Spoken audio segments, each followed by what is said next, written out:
जी मेरे प्यारे बच्चों, एक बार फिर मैं डॉक्टर कुलदीप कटारिया आपका फिगर्स ऑफ स्पीच की अगली क्लास में स्वागत करता हूं। तो इस क्लास में हम लोग पढ़ने वाले हैं 26 से लेकर 50 तक की एक्सरसाइज। तो चलिए हम जानते हैं, इससे पहले भी मैंने आपको ये वाली एक्सरसाइज कराई है, तो देखिए ज़रा इसमें हम कैसे जानते हैं, कैसे सीखते हैं। तो पहला ही वर्ड आपके सामने है, ये रहा, the bees बज्ड around the flowers. तो बी ने क्या किया है, बज किया है, बज। तो एक वर्ड होता है बज। बज जो है ना, बी के, बी जो होता है बी यानी मधुमक्खी। मधुमक्खी का जो साउंड होता है उसको क्या कहते हैं हम, बजिंग बोलते हैं।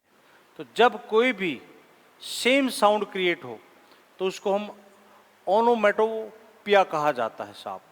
तो इसी को बोलते हैं देश। जैसे देखो, बज imitates the sound made by बीज, यानी जब साउंड सुनना और वर्ड मैच कर जाएं तो उसको ओनोमेटोपिया से लिखा जाता है, उसी को बोलते हैं। सेम हो जाए, जैसे साउंड वैसे ही, जैसे वह ढम से गिरा, धड़ाम से गिरा, है ना। घड़ी टिक टॉक करती है तो क्या कहिएगा, ऐसे में हम उसको ओनोमेटोपिया अलंकार कहेंगे। ओपन सीक्रेट, बोलो जरा। अब ओपन भी है और सीक्रेट भी है, ये तो विरोधाभासी बात होगी जी। कैसी होगी, विरोधाभासी बात होगी। कैसे कहेंगे, यानी वर्ड कहना क्या चाह रहा है, बिल्कुल एक वर्ड दूसरे के अपोजिट वर्ड है। तो इसी को हम कहेंगे क्या, ऑक्सीमोरॉन। ऑक्सीमोरॉन साहब हो जाएगा वर्ड। देखो जरा इसका आंसर ये रहा, open and secret are apparently contradictory. एक दूसरे के अपोजिट वर्ड जब आ जाएं, ठीक है ना। जैसे अगर मैं कहूँ कि बिटर स्वीट, बिटर भी स्वीट भी, तो दोनों अलग अलग वर्ड हैं। तो इसको क्या कहेंगे हम, ऑक्सीमोरॉन, फिगर ऑफ स्पीच, अलंकार। अगला सवाल, the white house announce the decision. अब मुझे बताओ, इसमें व्हाइट हाउस ने जो डिसीजन अनाउंस किया है वो क्या है, व्हाइट हाउस कौन है। यानी यहाँ व्हाइट हाउस का जिक्र हो रहा है, अमेरिकन गवर्नमेंट की बात हो रही है, यानी इसको सिंबॉलिक। यहाँ मेटोनॉमिकली बात हो रही है। यहाँ पर मेटोनॉमिकली मतलब होता है आप व्हाइट हाउस या पार्लियामेंट, या फिर आप कोई ऐसा वर्ड यूज करो, हॉलीवुड, बॉलीवुड, ये वर्ड जो होते हैं ना, ये पूरे के पूरे एंटायर उस प्रेमिसेस को, एंटायर फील्ड को रिप्रेजेंट करते हैं। तो ऐसे में हम मेटोनॉमिकली बोलते हैं। तो ये रहा, the white house represents the US administration या अमेरिकन गवर्नमेंट, एक ही बात है, not merely the building. White house किसी बिल्डिंग के लिए करे, जैसे पार्लियामेंट ने कोई बिल पास हुआ तो पार्लियामेंट ने बिल पास कर दिया, पार्लियामेंट मीन्स वहां बैठे हुए लोगों ने पास किया, तो सिंबल है, सिंबॉलिक है। तो इसी को बोलते हैं मेटोनॉमिकली बात हो रही है यहाँ पर, है ना। आगे देखो, we need more hands to complete the work. अब हमें और एक से ज्यादा हाथ चाहिए। तो हाथ का मतलब क्या, हम यहाँ वर्कर्स की बात कर रहे हैं, एम्प्लॉयज की बात कर रहे हैं। बात हुई। अब जब किसी डायरेक्ट, किसी स्मॉल से बिग की तरफ बढ़ते हैं तो हम सनिक डॉक यूज करते हैं, मैंने आपको पहले भी बताया था, समझ में आ। तो देखिए जरा एक बार, ये रहा आपका, hands a part of the body represents workers और पीपल, या एम्प्लॉयज भी आपको कहा जा सकता है, इस बात को कह सकते हैं हम। अगला सवाल आपके सामने ये रहा, ओ time stop for a moment. ओ भाई, ओ घड़ी रुको थोड़ी देर के लिए। अरे रुको भैया, रुको जरा, सब्र करो। जब हम किसी को बोलते हैं ऐसे, जैसे हम गाड़ी को बोल देते हैं रुको जरा, काहे बड़बड़ बड़बड़ कर रही हो, तो हम बात कर रहे हैं उससे। तो जब हम किसी नॉन लिविंग थिंग से इस तरीके से बात करते हैं, माने कि वो आपकी बात का रिस्पोंड करेगा, कोई नॉन लिविंग, तो उसको हम क्या कहेंगे, अपोस्ट्रोफी। मान लो हम किसी को संबोधन करके बात कर रहे हैं, नॉन लिविंग को आदमी समझ के, तो भी हम अपोस्ट्रोफी ही बात करते हैं। ये रहा सही जवाब, the abstract concept time is directly addressed, clear, apostrophe. आगे देखो, ये रहा, द मोर यू लर्न, जितना ज्यादा तुम सीखते हो, द लेस यू नो, उतना कम तुम जानते हो। यार ऐसे नहीं बोलते यार, जितना ज़्यादा सीख रहा हूँ ना ऐसा लग रहा है मैं तो कुछ जानता ही नहीं, बहुत कम जानता हूँ। तो ये वाली सिचुएशन अपोजिट हो गया, बिल्कुल अपोजिट, लेकिन मीनिंग गहरा है, डीप मीनिंग रखता है। तो क्या कहिएगा यहाँ पर? Paradoxically hyperbole simply euphemism. मैं बता दूँ इस तरह की स्टेटमेंट पैराडॉक्सिकल स्टेटमेंट होती है। यार जितना ज़्यादा पढ़ रहा हूँ ना उतना ज़्यादा ही फेल हो रहा हूँ, जितना ज़्यादा मेहनत कर रहा हूँ उतना ज़्यादा गरीब हो रहा हूँ, ये ऐसा होता है, इनको पैराडॉक्सिकली बोलते हैं। तो क्या होगा? पैराडॉक्स हो जाएगा। ये रहा सही जवाब। It appears contradictory but conveys the idea that learning increases awareness of what remains unknown. मैं जो पढ़ा है वो मुझे जानता ही नहीं, मैं मुझे पता ही नहीं है कि मैंने क्या पढ़ लिया साहब, ऐसे में बोलते हैं इसको, नहीं बोलेंगे? बताओ, समझ में आ रहा है ना? चलिए, तो पैराडॉक्स हो गया। अगला सवाल, he is between jobs. Between jobs का मतलब होता है जॉबलेस। अब जॉबलेस यानी बेरोजगार, बेरोजगार, जिसके पास रोजगार न हो। तो क्या मतलब है, कैसी बात कर रहा है वो? ही इज जॉबलेस, या तो मैं कहूँ वो तो बेरोजगार है, तो सीधा हो गया, यानी बिटवीन जॉब्स यूफेमिज्म हो गया, किसी बात को सॉफ्टली कहा गया है, सॉफ्ट तरीके से कहा गया है। ये रहा आपका answer. Euphemism between jobs is a softer way of saying unemployed. बेरोजगार कहने का एक आसान और सॉफ्ट सा तरीका है, उसको हम बोलते हैं यूफेमिज्म। अगला, we will fight, we will work, we will win. जब पहले लेटर बार बार रिपीट हो, बार बार रिपीट हो, पहले लेटर नहीं पहले वर्ड, इसमें तो दो दो वर्ड रिपीट हो रहे हैं, will, will, we will, we will, we will. तो ऐसे इनिशियली वर्ड रिपीटेशन को क्या कहेंगे? मैंने आपको पढ़ाया भी है और क्वेश्चन भी आ चुका है, उसी को बोलते हैं एनाफोरा। और बाद वाला रिपीट हो जाए तो उसको एपीफोरा बोला जाता है। एनाफोरा होता है फर्स्ट लेटर और एपीफोरा क्या होता है? Last letter, last last word repeat, repetition, epiphora. Epi मतलब, एपी का मतलब ही लास्ट होता है, एपी जहां जाए उसका मतलब। Anaphora, the fora phrase we will is repeated at the beginning of successive clause. Successive का मतलब है बाद में आने वाली, बाद में आने वाली सक्सेसिव क्लॉज। सक्सेसिव जो उसके बाद आ रही है उनको सक्सेसिव बोलते हैं। समझ में आ गई? एक और देखो, डे आफ्टर डे ही कंटिन्यूड हिज स्ट्रगल। तो यहां पर रिपीटेशन किसका हो रहा है? डे आफ्टर डे, दो बार रिपीट हुआ तो इसको रिपीटेशन कहेंगे। रिपीटेडली अगर कोई बात बोली जाए तो उसको कहेंगे हम डे आफ्टर डे रिपीटेशन। ये पढ़ो जरा एक बार आंसर, तब तक मैं जल ले लेता हूं थोड़ा सा।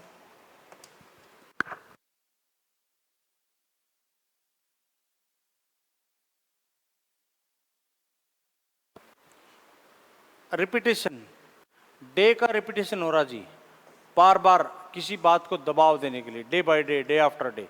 हो रहा है कि नहीं हो रहा है? अगला वर्ड पढ़ते हैं, एक और देखो, ये रहा, ही विस्पर्ड, क्राइड, स्क्रीम्ड। विस्पर का मतलब है ऐसे बात की, क्राई का मतलब है ऐसे बात की, स्क्रीम का मतलब है चिल्लाया जोर जोर से। तो लास्ट में कहां पर पहुंच गया? क्लाइमेक्स पे पहुंच गया। इसको बोलते हैं climax. Clear, clear, clear, clear, clear, clear. और देखो, हाँ, climax, the intensity rises from whispering, crying, screaming. यानी पहले मैंने आपको बताया उसने इस तरीके से इस लेवल पे बात की, फिर उसने इस लेवल पे बात की, और फिर उसने इस लेवल पे गला फाड़ फाड़ के चिल्लाया या चिल्लाई मान लो, मतलब क्लाइमेक्स पे बढ़ रहा, ऊंचाई पे जा रहा है। He is a real Romeo, वह एक रियल रोमियो है। मुझे बताओ, एल्यूजन है, सिमली है, ओनोमेटोपिया है, हाइपरबोल है? बोलो क्या, मुझे बताओ आपको क्या लग रहा है? रोमियो है क्या? कोई रियल रोमियो हो सकता है? रोमियो तो मरमरा लिया भाई, रोमियो जूलियट, और कौन थे? श्री फरहाद और हीर रांझा, अमिताभ बच्चन, रेखा। अरे हाँ, तो यहां पर एल्यूजन क्रिएट हो रहा है, भ्रम हो रहा है, एल्यूजन।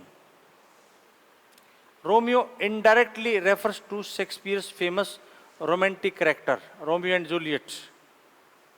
ठीक है। The teacher's words were arrows, जो टीचर के वर्ड थे ना वो सीधे एरो थे। मुझे बताओ क्या एज का यूज किया गया है या यहां पर सीधा कंपैरिजन कर लिया, तुलना की है? बोलो बोलो जरा।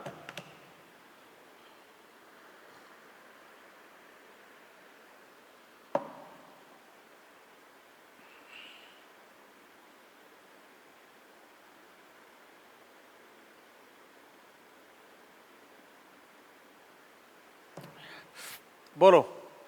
तो यहां पर the teacher's words were arrows, तो मेटाफर कहेंगे साहब इनको, डायरेक्ट रूपक अलंकार, सीधा अलंकार, डायरेक्ट कंपैरिजन। एक और देखो जरा एक बार। Words are directly identified with arrows to suggest that they hurt और pierce emotionally. The old man is as wise as an owl, उल्लू जितना बुद्धिमान। मुझे बताओ, इसके लिए तो मैं इंतजार कर लूंगा, ये तो मैंने आपको पहले ही सिखा चुका हूं। क्या मुझे बता पाएंगे?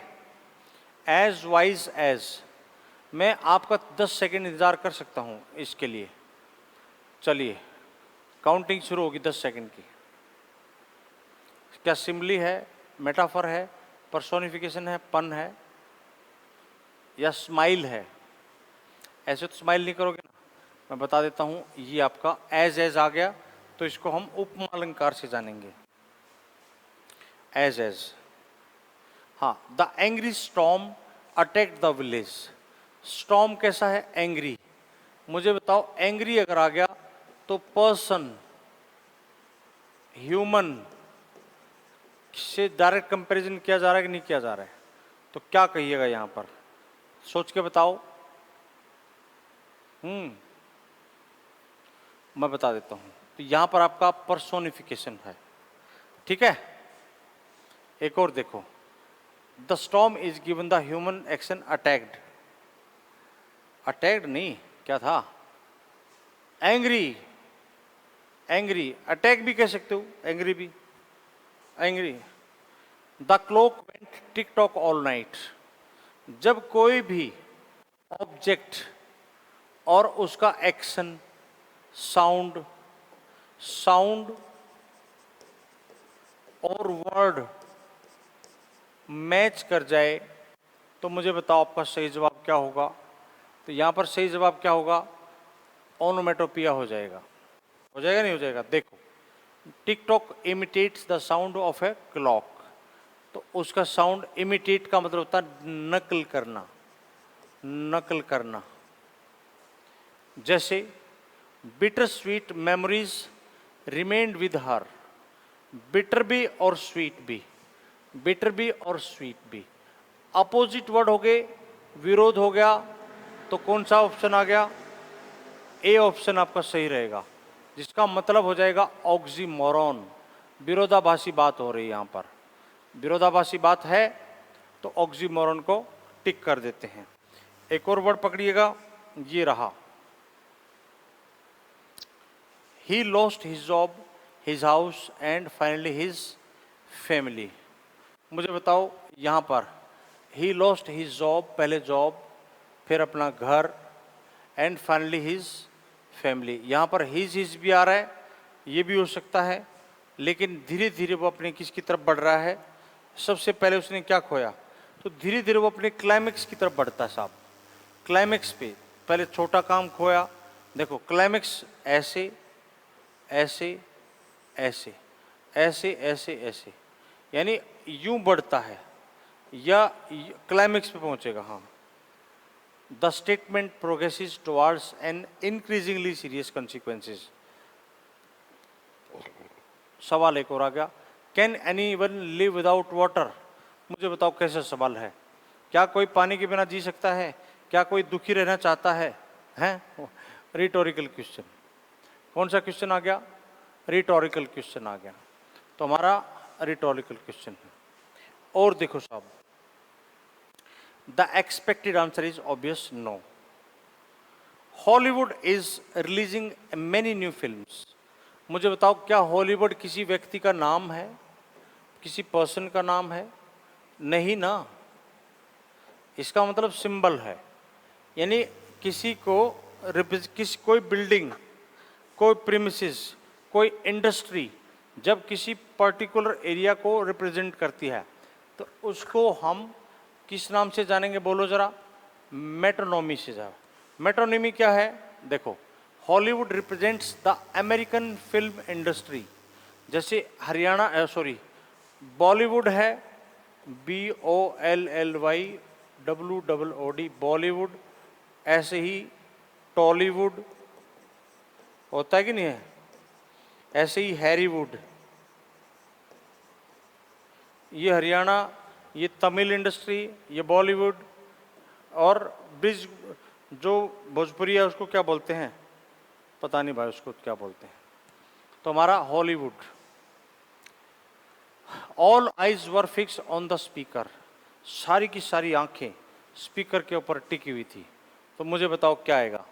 सिनिकडॉक, पैराडॉक्स, पन, अपोस्ट्रोफी। तो मुझे आप बताओ क्या हो सकता है? देखो, हाँ, ये है आपका सिनिकडॉक। सिनिकडॉक क्या होगा? पढ़ के देखते हैं, जान के देखते हैं, इसको डिस्क्रिप्शन देखते हैं। Synecdoche, eyes represent the people audience watching the speaker. जब जैसे हैंड्स, हैंड्स किसको रिप्रेजेंट कर रहे थे? वर्कर को। ऐसे ही आइज किसको रिप्रेजेंट कर रही हैं? ऑडियंस को। सारी की सारी आंखें थम गई, मतलब सब लोग ऐसे देखने लगे, तो इसलिए इसको हम कहेंगे।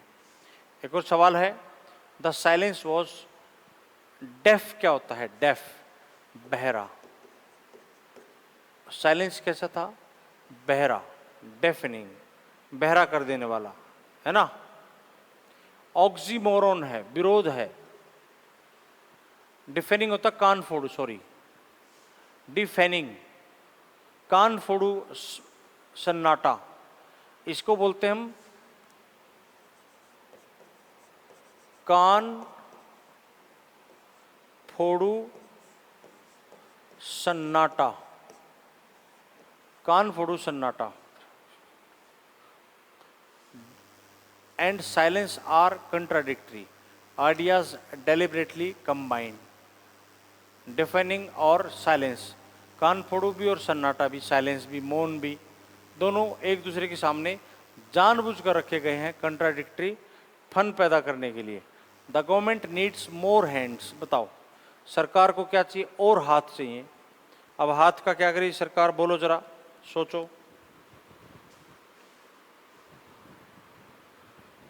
सोच के बताओ। The government needs more hands, तो मैं बता दूं सिनिकडॉक होता है, एक सिंबल है। हैंड्स मतलब एम्प्लॉइज। किसकी बात हो रही है अभी? एम्प्लॉइज की बात हो रही है जी, है ना। यहां बात हो रही है एम्प्लॉइज की। अगला वर्ड देखो, hands refers to workers using a part to represent the whole person. पूरे के पूरे पर्सन को, पीपल को, वर्कर्स को रिप्रेजेंट करने के लिए है जी। अगला सवाल, he has the patience of job. उसके पास क्या है? पेशेंस ऑफ जॉब है। मतलब क्या उसके पास काम है, या उसके पास पेशेंस है, या उसके पास काम नहीं है? यहाँ क्या कहना चाहिए? बोलिए जरा, एक बार सोच के बताओ, सोचो। क्या एल्यूजन है, मेट्रोनॉमी है, पर्सोनिफिकेशन है, या रिपीटेशन है? तो यहाँ पर आपका सही जवाब क्या है? एल्यूजन ही हो जाएगा। Job refers to the biblical figure famous for his patience and endurance. Job of patience, Job of patience का मतलब है वह शांति की बात कर रहा है, पेशेंस की बात कर रहा है, वह सद्भावना की बात कर रहा है कि यार देखो वो चुप रहता है, शांत रहता है। He has a job of patience, कह सकते हो आप। I have a job of patience, मेरे पास जॉब ऑफ पेशेंस है। I have a job of nuisance, सिर दर्द करने वाली जॉब है, ये भी हो सकता है। कोई भड़क कर दे, किसी को देता रहे, बोलता रहे, भय भय भय भय करता रहे, तो जॉब ऑफ न्यूसेंस भी हो सकता है और पेशेंस भी। The more haste the less speed, जितना जल्दी करोगे, क्या कह रहा है, जल्दी का काम शैतान का। जल्दी मतलब धीमा, लेकिन मीनिंग सही है। जल्दबाजी में क्या होगी, गलती होगी, गलती होगी, बार बार करना पड़ेगा, बार बार करना पड़ेगा, स्पीड कम हो जाएगी, कम काम होगा, धीमा हो जाएगा, है ना। तो सोचो जरा क्या कह रहा है, पैराडॉक्सिकली बात हो रही है, बिल्कुल पैराडॉक्सिकली बात हो रही है ना। यानी बोलते हैं जल्दी का काम शैतान का, लिखते हैं ना, जल्दी का काम शैतान का काम। हम जाने अनजाने में बहुत सारे अलंकार, यानी जाने अनजाने में बहुत सारे इंग्लिश में भी फिगर्स ऑफ स्पीच बोलते रहते हैं, जो कि हमें पता नहीं रहता। बस आगे से जब भी आप बोलो, थोड़ा सा आपको ध्यान रखना है साहब कि मैं क्या बोल रहा हूँ, क्या नहीं बोल रहा हूँ। तो आप पहुँच गए हम अपने 50वें सवाल पर। अच्छा, ये पढ़ लो एक बार। It appears contradictory but expresses the truth that excessive haste, excessive haste होता है बहुत जल्दबाजी, बहुत जल्दबाजी, कैन एक्चुअली रिड्यूस एफिशिएंसी, सच में आपकी एफिशिएंसी है, जो कुशलता है उसको घटा देती है, कुशलता को कम कर देती है। क्या मेरी बात समझ में आ गई? अगला सवाल पढ़ते हैं, देखो ये रहा। The wind whispered, the trees danced and the flowers smiled. सोच के देखो, which figure of speech is most prominent. क्या ये प्रोमिनेंट पर्सोनिफिकेशन है, पन है, सेनिकडॉक है, यूफेमिज्म है? सोच के आपको बताना है, टेक योर टाइम, बोलिए।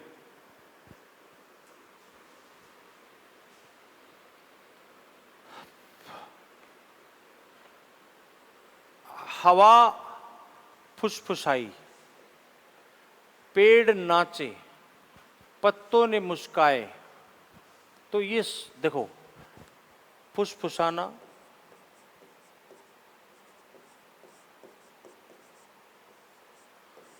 नाचना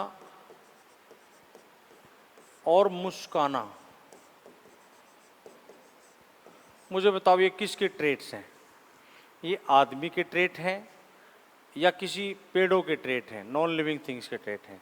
तो मैं बता दूं, जब कभी भी आदमी जो जो काम करता है, आदमी खाता है, पीता है, हंसता है, रोता है, प्यार करता है, गुस्सा करता है, नाराज होता है ना, फुसफुसाता है, चुगली करता है, जान लेता है, जान देता है, ये सारे के काम क्या है?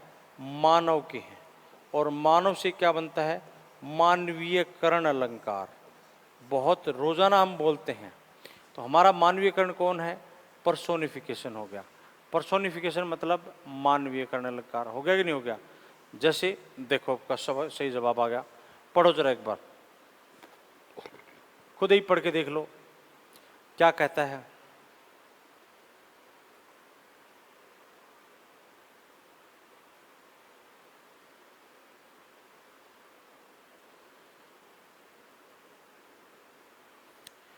हाँ, मैं आपको बता दे रहा हूँ।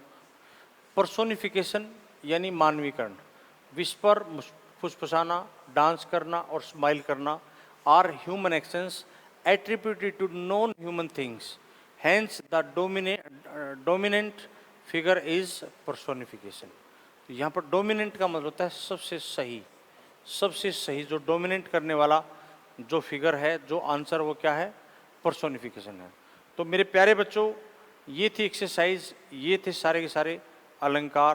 तो अब आज मैं आपको इसी के साथ, इसी बात के साथ कहता हूँ थैंक्स जी, धन्यवाद आपका, आपने मेरे साथ रहकर अलंकार सीखे। तो आज के लिए आपको धन्यवाद करता हूँ और साधुवाद देता हूँ कि ये पढ़ें, सीखें और यहाँ से एग्ज़ाम बाहर नहीं जाएगा। नमस्कार।